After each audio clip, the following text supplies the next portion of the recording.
Hi, my name is Bill. I grew up in Philadelphia and now I live in New Hampshire. At the moment, I am a registered independent voter. I was one of the last of the 3rd Armored Division in the Persian Gulf during the early 1990s, and these are some of the reasons why I wish to see the end of the Trump presidency. I could list numerous ways in which this president is unfit to lead this country.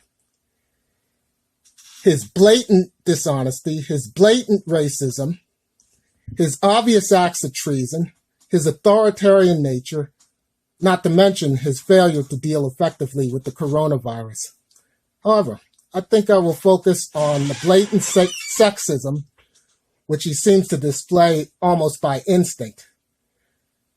I choose to touch on this topic to try and reach those of you who are concerned with family values. Now, there's no easy way to put it.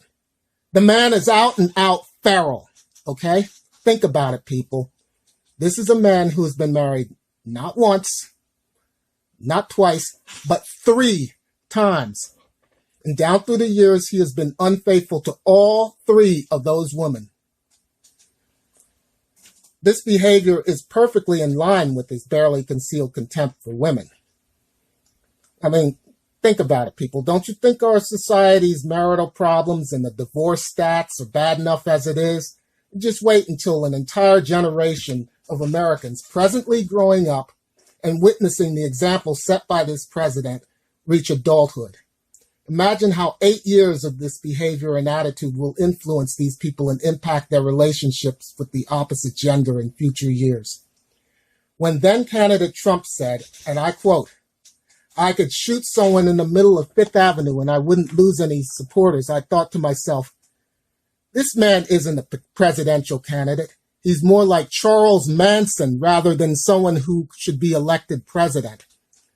When he leaves office, the United States will be something akin to a recovering drug addict in a 12-step program. And that's only the way things will be for us domestically. On the international stage, the rest of the world will view us more or less like a recently paroled felon who is attempting to re-enter society. I will close with a message to any die-hard Trump supporters out there.